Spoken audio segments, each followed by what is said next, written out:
Hello, this is Darrell Castle with today's podcast. Today is Wednesday, July 20th, 2016. And since I am the Constitution Party candidate for President of the United States, on today's podcast I'm going to answer a question that I am asked quite often. And that is, why are you doing this? Sometimes the questioner precedes the question with a statement, such as, since you know you can't win, why are you doing this? That is a question I ask myself quite often. Joan and I have had many long discussions about it. In answer to the statement first, though, I don't accept that statement as true because I am a believer in God and I choose not to impose my limits on Him. If He can create the heavens and the earth as the Bible says He did, then He can determine who wins this election. The second reason that I don't believe I can't win is that people have a chance to hear me and then decide for themselves how they want this country to go, although the mass media tries to ignore me and shut me out of any coverage. More important than the news they speak incorrectly or with bias about is the news they choose to simply ignore. If the major networks reported on my nomination as they do others, if they carried the Constitution Party convention live as they do others, if they carried my speech live as they do others, if they reported every public word I say with bated breath as they do others, and then if they said, if he gets enough access to the 50 ballots, he could be a real force. Now that would change things, but that did not happen. What can happen, though, is that the American people don't have to follow the media like a Pavlovian experiment. They could actually do something different, and when we all wake up after the election, I could be president then. Everything that we have accepted as normal for many, many years would be different. Now back to the central question of why I am running for president. It's because I believe that everything I hold dear, everything we hold dear, is at risk.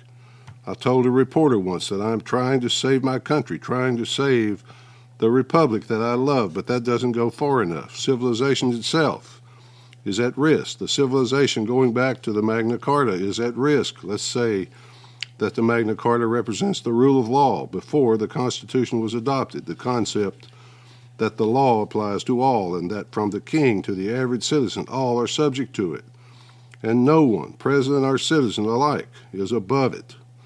That came from the Magna Carta and then was enshrined in the Constitution. That concept of the rule of law is dead now, or at least dying. That it is dead was made clear to us unequivocally by James Comey's press conference about Mrs. Clinton's email scandal. There are now two sets of laws, one for the elite and one for us.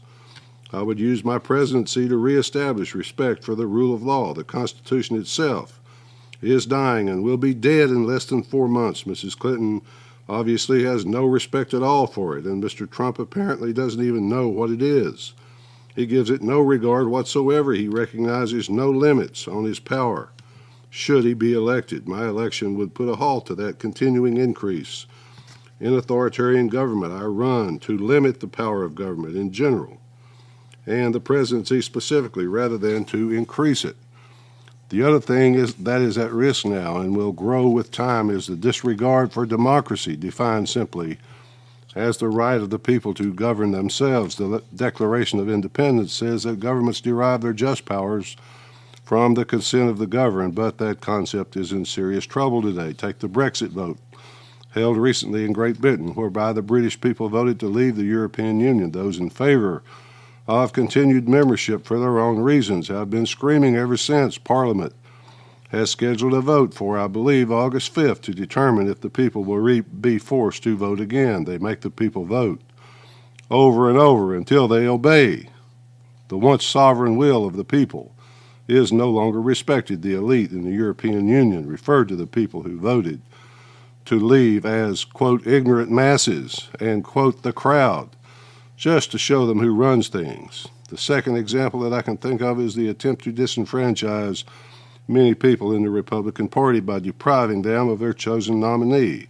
No matter what you think about him, the popular vote, the will of the people, can be thwarted by those more able, more qualified to decide these things. I also know that unless I win this election, the American people have no chance of becoming free and independent again, no chance whatsoever. Whoever wins will continue subservience to international bodies such as the United Nations and NATO, which are unaccountable.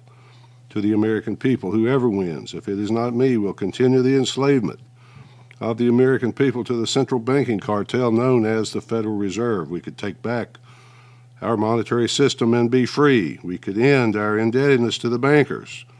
There are many ways to do that, but no other candidate will explore those ways. Some other reasons I'm running I will list briefly, not because they're any less important, but simply due to time and space limitations. Number one, abortion will continue unabated. No one elected will do anything to stop it or even limit it.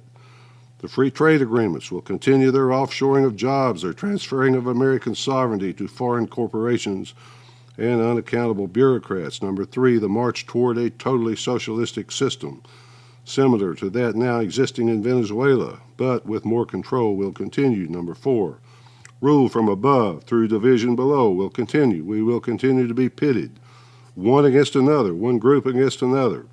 So we become more and more divided and more easily controlled. Number five, the National Security Agency will continue to monitor all phone calls, read all emails, and the system of monitoring and control will get worse and worse. Number six, world government, world taxation through a cashless monetary system will be a reality soon. I'm going to stop there because I think you get the idea. My election could stop many of these things and at least hamper the others. I can't do it without you, though. I need your help right now, this very day, for our ballot access drive. I need your money and your time. Please go to castle2016.com to donate. Email my campaign manager, Joan, that's Joan, at castle2016.com to learn how you can help me.